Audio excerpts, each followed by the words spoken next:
Look at this teacup. Like, I know that Snape is a tortured soul. He's been through so much, but you shouldn't bully children. I think now is time for another mini conversation of, is Snape redeemable?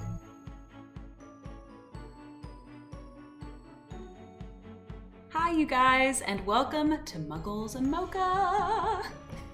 We are in chapter 7 today of Harry Potter and the Prisoner of Azkaban, and guys, today is a day for rants. There will be rants, but I promise it's not going to be like a hateful video. I just have a lot to say and a lot of interesting topics I am excited to dive in. If you're new around here, welcome to our Harry Potter book club, Muggles and Mocha. It's connected to my editing website, MadisonKdarby.com, where I post videos and articles week after week going through the Harry Potter series. So join us for the ride. I have my social media linked below in the description box. You can follow me there. And if you like this video, feel free to give it a like and subscribe. I don't know why I'm singing today, but hey, it's a good day. It's a Friday and it feels great outside, which I've just really been missing spring. So our chapter is called The Bogart and the Wardrobe. Stay tuned because we're going to be talking about some interesting topics today. Last week we talked about talons and tea leaves, and we had my cup, which was a fail. I'll plug that up here if you want to watch that. It was something else. But we also talked about the Grim a little bit, especially in that article last week. So feel free to check that out if that's something that interests you. I think that's all I have to say for now. We just need to get into this chapter. So let's start talking about chapter 7. How could I have forgotten? I have to show you my coffee cup for today because it is a special one. Very, very special. We're getting fancy again. Look at this teacup, which I have coffee in right now because I need some caffeine. Okay, now we can start the chapter. We start in potions class today, and I'm just gonna tell you guys, the majority of my talks are going to be about none other than Severus Snape, our favorite person to rant about. So be prepared. It's gonna be coming later in the video when a certain moment occurs, so stay tuned. You know, potions is always a hard class for Harry, mostly because of the way Snape treats him. But this one's particularly rough because of Malfoy playing up his arm and pretending it hurts more than it does. And Malfoy baits Harry a little bit about Sirius and then realizes Harry doesn't know the suspected role that Sirius played in his parents' deaths. In this class, we also have Snape and Neville. Good grief. As you can probably guess, this event is going to factor into what I have to say about Snape later. He torments this kid like he almost kills Neville's pet toad, who we know, like, Neville's had this toad for 3 years, so he's close to this pet that he's been raising, and Snape could have killed it. I cannot get over what happens in this class. It's going to factor into what I'm going to be talking about, obviously. But yeah, I just had to point out that it happens because it's going to be important to what we're going to be discussing later. So yeah, I wanted to skip through the potions class because honestly, not that much happens. And the stuff that does happen makes me mad. And yeah, potions happens. That's about it. But next, the gang goes to their first Defense Against the Dark Arts class with Professor Lupin. And like I said last week, I have been very excited about this class because it's a chapter that I haven't read in a very long time. I couldn't remember exactly how things went down. And I'll tell ya, I forgot that Snape was there before they got started, which I think made, oh my gosh, I loved this scene when I read it again, you guys. I do want to start before I get into this by saying that Harry, or the narrator, brings up that this is their first practical Defense Against the Dark Arts lesson ever. And I don't understand. Look, I've been ranting against Hogwarts for the past 2 videos now with the way that they do their classes. Last week it was with divination. This week, I mean, I know they've got a lot of issues because they have a different Defense Against the Dark Arts teacher every year. That does provide some, you know, like confusing changes in curriculum and all the things that come with that. For Defense Against the Dark Arts, I would expect it to be mostly practical because you're trying to get good at defending yourself. So why didn't they have practical classes with Quirrell? Like, I know he was possessed by Voldemort, but I think he still like tried to teach, right? And then I guess I do understand with Lockhart too. So it's hard because like they had a really bad teacher their second year. I'm even saying that Lockhart was worse than Quirrell, and Quirrell had Voldemort. But I just don't get like how they haven't had a practical defense against the dark arts lesson yet. That is weird to me, because when it comes to like charms and transfiguration, they almost start by using magic. I understand, like, and this is probably true with the other classes, you have to study first, like out of your textbook, to kind of learn the theory behind the spells, but then like you should do them. Just annoys me. So the class and Professor Lupin head to the staff room, and we start by seeing Professor Snape, who is sitting in there, and he and Lupin meet. Now, I'm assuming that they have spoken since, you know, Lupin has gotten to Hogwarts, not only because he is a member of the staff now, but he and Snape are going to be working very closely together with his antidotes, I don't really know what to call it, the potion he drinks when he turns into a werewolf every month. I'm sure they've already talked about that face to face, so this isn't like their first in-person meeting, I assume. But I just get so interested by Lupin and Snape's relationship because I've been really into the Marauders lately, like thinking about their time at school. I just find it so fascinating because there's a lot that we don't know about it. With both Snape and the Marauders. And I get the feeling that Snape doesn't hate Lupin as much as the others. I mean, it's like guilty by association, is what it seems like. You know, Lupin was Sirius and James's best friend.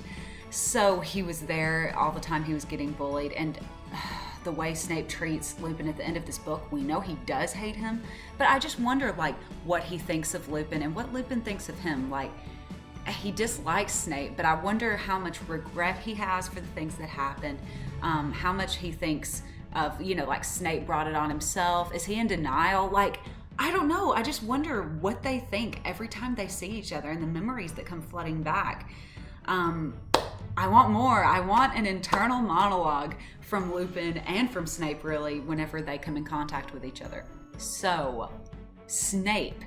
He's just been tormenting Neville in his potions class, and he decides to embarrass him again. And look, I gotta set the stage. Neville is a 13-year-old who struggles a lot with confidence issues, isn't very good at potions. That's putting it lightly. He's terrible at potions. So yeah, this is who we're dealing with here. Neville is getting bullied in front of a new teacher and the rest of the class. So he had to go from potions to dealing with this to Defense Against the Dark Arts, where here is Snape again. I just can't imagine like being in Neville's shoes. It made me so mad. Again, this is a scene I forgot about, so I felt like I was, you know, reminding myself of it, of how terrible Snape is sometimes. And you know what? I think now is time for another mini conversation of, is Snape redeemable? And look, I like pinky promise, I won't only have these conversations when I'm mad about Snape. I think I need to say that.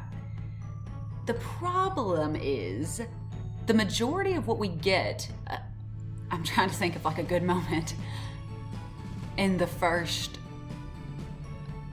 all the books, they're from Harry's perspective, and we don't get a lot of good Snape moments. When we do, I will linger on them, and I will have a is Snape redeemable conversation for those as well. I just don't want you to think that I'm just gonna be like ragging on Snape the whole time. What I'm trying to say is that I'm gonna give Snape compliments when he deserves it. And I will talk about if he's redeemable in the good moments as well as the bad. Unfortunately, there's a lot of bad moments. So that's why it probably seems that I'm ragging on him, because the conversation comes up whenever Snape does something good or something bad. And we don't really see the good side of Snape until the end of the book. So on the topic of is Snape redeemable, I was talking with my husband this morning about this chapter and this part. And we ended up having about like a 45-minute conversation about Snape. Snape as a kid at Hogwarts, Snape's background, his upbringing, his dealings with James and the rest of the Marauders, and his time as an adult. And it made me realize something. We're gonna have to have a video on James and Snape as children and then the adults they became. I'll go ahead and say it's gonna be a hard video because obviously and unfortunately, we don't get to see James as an adult. We only get to hear word of mouth from his best friends and people who liked him, which, like, as good of a source as that might be, you know, we don't actually get to see for ourselves the type of person that James became as an adult. And because of this, a lot of people think of James as a jerk and as a bully because he doesn't get a moment to redeem himself, really. All he has is, like, Sirius's words about him, which, you know, Sirius could also be considered a bully in his younger years.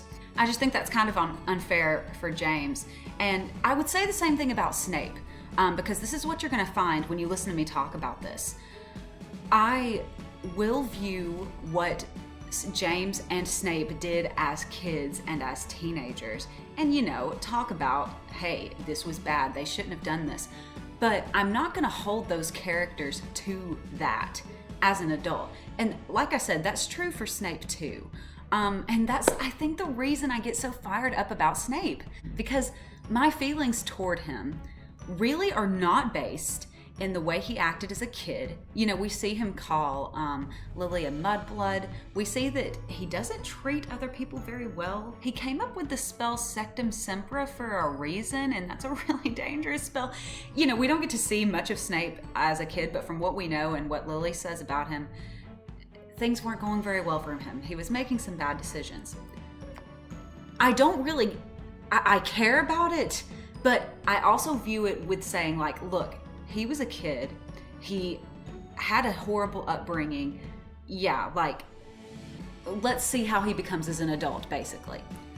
I even feel this way about when Snape was a Death Eater because he was still very young and had a lot of influences on him that were bad.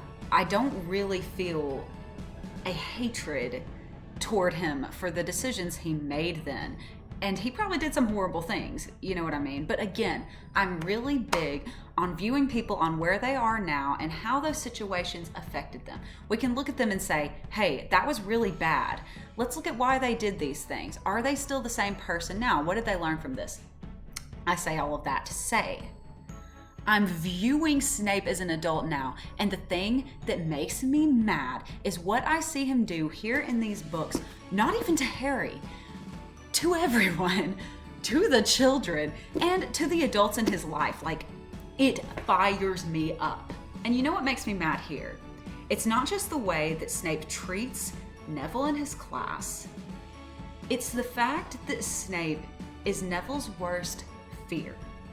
So I know that Neville is a kid. And you know, it even says that Neville smiles apologetically about the fact that his fear is Snape. Like, he kind of laughs along with the rest of the class about this. But a worst fear is a worst fear. And whether it's Mrs. Weasley, afraid of her family dying, or this, Severus Snape, it's still a worst fear to somebody, and it impacts that person heavily. Neville. It's a big deal, and it says a lot about Snape to me. And what I talked to Bishop about this morning, my husband, if you're new here, his name is Bishop. If you want to see him, he did a video with me a while ago. I told him that the biggest thing I feel for Snape isn't just like, I don't like love to hate him. I feel a lot of pity for him.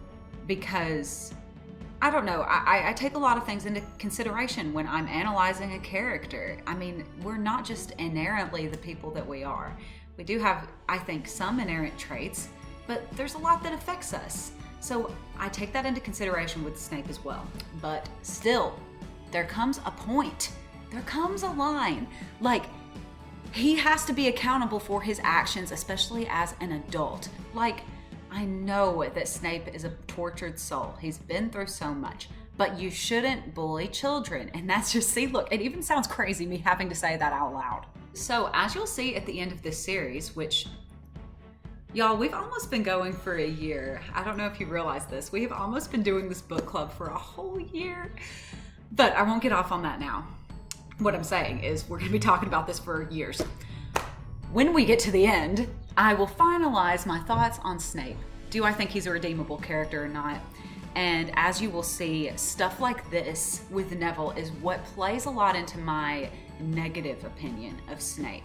Less so than like his Death Eater past. I don't like the way he treats people. So yeah, that's really gonna come into play when we talk about this. Another thing I want to talk about in this moment is Lupin and his response to Snape bringing up Neville in this way. The way he acts also says a lot about his character. Like, Lupin just seems like a genuinely kind soul. And honestly, this is an unexpected thing that I've discovered when reading these book series again. I want to dig into Lupin more. Like, I want to understand him more. So I'm looking forward to doing that and expect various articles on Lupin. Lupin knows Snape and his tactics. You know, they grew up together, and I'm sure from the conversations that they've had as an adult, he can kind of tell the type of person that Snape has become. And so I have a lot of respect for Lupin that he doesn't hesitate when Snape brings up Neville. He immediately brings him in and says, well, hey, you know, like, Neville's gonna help me with the class today. He's someone I was gonna get to step up and help with this demonstration. And man, he is classy. Lupin is a classy person, right? Like, this is their first class. He doesn't know Neville very well. If he's met him, it was just in the train compartment when they were attacked by the Dementor, and then he didn't really have a chance to get to know anyone that night. So, you know, like, Neville's a stranger to him, and he still doesn't hesitate to bring him in like this. And so he takes this opportunity to reach out to Neville, because Lupin knows firsthand what it feels like to be scared, but then have support from people who loves him in his life, and like what that did for him as a child and what it did for his confidence. And so he sticks up for Neville, yay! And you know, saying this, I'm gonna be the devil's advocate for myself. I'm just gonna say, this is something that makes me really sad about Snape, because Snape too was ostracized. He was lonely. People didn't want to be around him. It's sad. Even if part of it was his own doing, it's still a sad thing to think about. One of the reasons I feel for Snape is that I think I want to give him the benefit of the doubt that maybe he could have become more like Lupin if he had been surrounded with loving people. You know, you can argue that he had Lily, like maybe he should have been better, but we see the impact that Lily had on his life and the changes that he did make as an adult. I'm really trying here, guys. I'm trying to give Snape the benefit of the doubt. And like, if people had treated Lupin badly, you know, what would he have become? You know, and this brings up a question for us that needs to go into, you know, analyzing who these characters are, especially as adults. Do they have the ability to be a noble, good person? And second, if they do have the ability, are they given the tools? And that's the question for Snape. If Snape had been surrounded by kind, loving people, and this isn't just like at Hogwarts, this is his upbringing, which I think has a huge impact on the person that Snape became, sadly. You know, if he had had a loving home, if he had had friends at Hogwarts who weren't just trying to lead him down a bad path and actually helped him become the person he could be, like, what would he be? I think that's a big question when it comes to Snape. That was a lot, but that's basically all I have to say about that. I just think that this situation contributes negatively to our view of Snape in a different way. Like, you know, you can say all day long about how he treats Harry, which is bad. But even taking that relationship out of it, like the way he treats other people, it's not good. It's not good. At least Neville gets, you know, someone to support him in this chapter, which he really needed that right now. Moving on, the class begins and it's all about Bogarts. And guys, Bogarts are weird. I think they're one of the strangest magical creatures. The fact that no one knows what they really look like. And they are another amortal being. So far, we've already talked about 2 amortal beings. One are poltergeists and the other are dementors. And amortal beings, just as a little refresher, are entities that were never alive to begin with, so they don't technically die. They are banished from existence, if you want to call it that. And what's interesting is all of these beings are they're manifestations of certain energy. So poltergeists manifest from chaos or mischief, dementors from death and decay and darkness. And then I guess that Bogarts, I couldn't really find what they manifest from, but I mean, I'm guessing it's just from the fears of people. So yeah, another amortal being on our list are Bogarts. The class goes up against this Bogart, and Harry does not get the opportunity to go, which we'll be talking about in a later video when Lupin and Harry discuss this. I looked through a list of Bogarts in the series, like what they manifest as for different characters, and one I thought was particularly interesting was Voldemort's Bogart. It's his dead body, which makes sense because, you know, like he wants to live forever and all of that. Something else that was crazy though, there are 67 characters listed whose Bogart is Voldemort, which makes Lupin's whole deal of like just trying to stop Harry from going because it could be Voldemort. You need to stop all the kids from going. Who knows whose Bogart could be Voldemort? I'm surprised we didn't get one in this list. We end the chapter with the end of this class, and Harry is feeling down and confused that he didn't get to go. Which I'm excited for us to talk about that and to hear Lupin and Harry's conversation on that matter.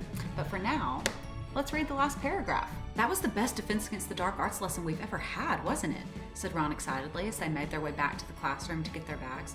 "He seems like a very good teacher," said Hermione approvingly. "But I wish I could have had a turn with the Bogart." "What would it have been for you?" said Ron, sniggering. "A piece of homework that only got 9 out of 10? That's all I have for you guys today. I have an article I posted below, but right now I have not written it yet, and I'm like vacillating. I don't know which thing to write about, okay? I'm either going to write about Bogarts, which I've done a lot of creature and like, you know, diving into different components of the magical world lately, which isn't bad, but you know, I just did Dementors, I'm doing the Grim, and then Bogarts. It's just like a lot in a row.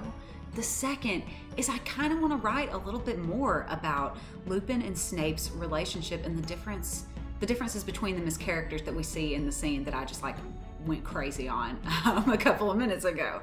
So I am leaning toward that, but I'm still deciding. Whatever it is, there's an article below. I put a lot of time into them and I have such a fun time writing them. I hope that you have fun reading them. It's in the description box if you want to check that out. Thanks for tuning in, everybody. I hope that you're all doing well as we're getting into spring. Get a good spring cup to celebrate the change of the season because like I said, I'm ready for that warm weather. For next time, read chapter 8, The Flight of the Fat Lady, and I'll see you next time. Goodbye.